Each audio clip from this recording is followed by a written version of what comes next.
devoid of unique content. So unrewarding, it gave me little reason to keep playing. Unsatisfying mess. The frame rate slogs to an absolute crawl 50% of the time. The loading screens take about 16 weeks. You still can't tell what in the ever-loving is going on. I'm giving Avengers a 65%. That might sound a little high to some people. I guess like the best thing I can say about it is the game is fine. Now, I've only heard bad things about Square Enix's Avengers game over the years, but in light of the live service going down soon, they sold the game for $5 with all microtransactions removed, so I figured I'd try it out. Now, what do I think? You wanna know what I think?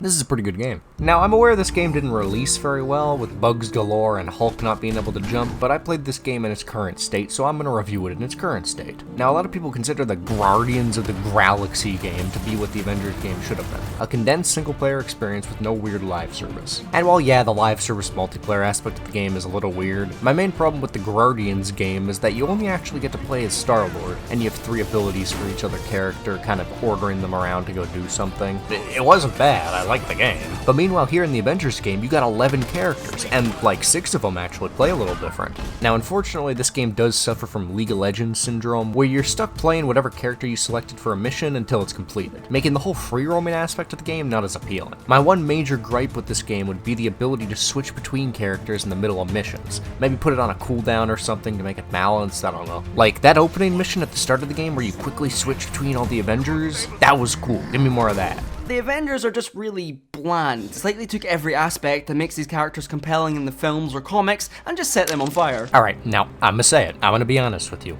I like Nolan North Iron Man more than RDJ Iron Man. I don't get, look, I like him better, I don't care, right? I don't care. In fact, I kinda liked all these guys better than their MCU counterparts. I get that most people nowadays think of this when they think of the Avengers, but I'd be thinking more like this, which is why, for my money, I'd be playing those Lego games, you know what I'm saying? So it gotta be real Taskmaster. Hulk, have you been holding that rock this whole elevator ride? Now, as a comic book guy, I do really like the skin this game has on the story and visual end. What the fuck? But this is a video game we're talking about here, so what about the combat? Now, out of the 11 characters, like I said, at least 6 of them are actually fun. It's funny to pick people up and start smacking them around or throwing them to their deaths as the Hulk, switching between Iron Man's lasers and little energy blasts, then calling in the Hulkbuster and dragging a dude's face along the concrete, or flailing around Miss Marvel's stretchy arms. The combat has a nice feel to it. Each character has 3 abilities. One of them is like an ultimate, like Iron Man's aforementioned Hulkbuster. Miss Marvel uses Lulu ult. Black Widow becomes Darth Maul. Thor sucks, he just teleports. Then you also got funny abilities like Miss Marvel's big high five. Iron Man has his Unibeam.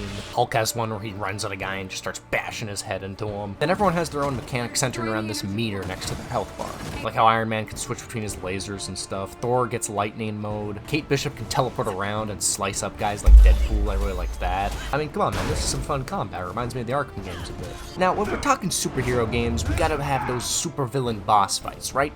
Well, unfortunately, there aren't that many. The only notable villain characters you fight are Taskmaster, Abomination, and MODOK. And then I think you get Crossbones and Claw in the Black Panther expansion, but who cares about Crossbones and Claw? Who the heck are those guys? Taskmaster is also reused like 3 times for some reason, and other boss fights can basically just be described as big robots. I also like all these free cosmetics because you can put Hulk in his Joe outfit. I did this to all the characters, but then accidentally recorded the game with my stream overlay on, so here's that. And yeah, the loot system is weird, and the endgame is just repetitive nonsense, but I didn't stay for the loot or endgame. I was actually disappointed by the lack of bugs in the regular game, looking at all this funny stuff that other people got. The game's opening and final fight were the most memorable to me, mainly because of the point I said earlier of wanting to change between characters mid-mission. The game also stole God of War's ending, that was weird. But no. Hear me out. You ready?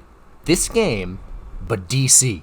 Justice League game, boom, $1 million, give me my check, 3 out of 5. Now back to this game. It's looking like I gotta fight this guy called The Key. Come on, don't tell me you don't know about The Key, classic Justice League villain, The Key. Watch me beat this guy's ass. Come here. Kick your ass. Come here. Ah! Come on. Ah! Surrender, or we're taking this out. Oh my god. I don't know the meaning of the word. Google it. Come here. Quit. Ah!